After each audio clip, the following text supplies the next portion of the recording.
Hello, good morning বন্ধুরা। দেখো ছেলেমেয়ের স্কুল আছে, তাই জন্য বিন দিয়ে আলু দিয়ে গাজর দিয়ে ভাজা করতে বসালাম। আর আলু পেঁয়াজ ভাজবো, যেহেতু ছেলেমেয়ে বিন গাজর খেতে চায় না, ওদের জন্য আলু পেঁয়াজ ভেজে দিচ্ছি। আর বাবাদের জন্য বিন আলু গাজর দিয়ে ভাজা। তবে চা বিস্কুট খাচ্ছি, ওদিকে রান্না বসিয়ে এসেছি। কারণ কাজের কাকিমা আসতে একটু দেরি করে, তো তাই তাড়াতাড়ি নাহলে ছেলে মেয়ে দেরি হয়ে যায়। দুটো ভাজা হয়ে গেছে।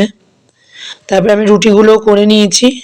রুটি করে তারপরে ওদেরকে খেতে, দেখো দিদির পাত থেকে চুরি করছে আমার ছেলে আলু ভাজা। তারপরে দেখো স্কুলে চলে গেলাম। তারপর স্কুল থেকে দিয়ে টিয়ে বাড়ি এসে খেয়ে নিলাম, আমিও টিফিন খেয়ে নিলাম। বাজার একটু কম ছিল বলে আমাকে একটা ডিম ভেজে দিল ওই কাকিমা।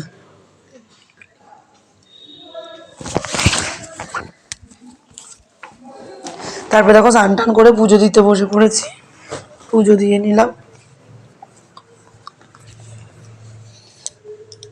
পুজো দেওয়া হয়ে এসছে প্রায়।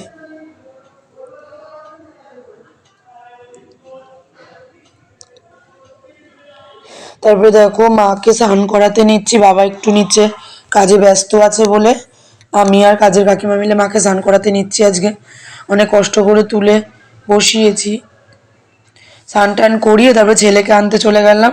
ছেলেকে নিয়ে চলে এসে তারপরে দেখো আর খাওয়ারের ভিডিওটা দেখানো হয়নি। সন্ধেবেলায় পড়ানোর পরে তারপরে রাত্রের জন্য আবার আটা মাখলাম, আলু কাটলাম আবার। তাই আমি বেলে দিচ্ছি, ওই কাকিমা রুটিগুলো করে নিচ্ছে। আটা মেখে ইয়ে করার সঙ্গে সঙ্গে কাকিমা চলে এসছে। তারপরে আলুগুলো ভেজে নিল কাকিমা, খেতে দিয়ে দিয়েছে দেখো রাত্রের খাবার।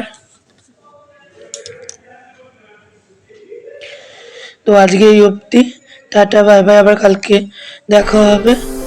তোমরা সবাই ভালো থেকো, সুস্থ থেকো। আমাদের ভিডিওটাকে ফুল ওয়াচ করো, সাপোর্ট করো, আমাদের পাশে থেকো, লাইক করো, কমেন্ট করো। আর কোনো ভুল ত্রুটি হলে আমাদের কমেন্ট সেকশনে জানিয়ে দিও। কালকে আবার দেখা হবে একটা নতুন ভিডিও নিয়ে।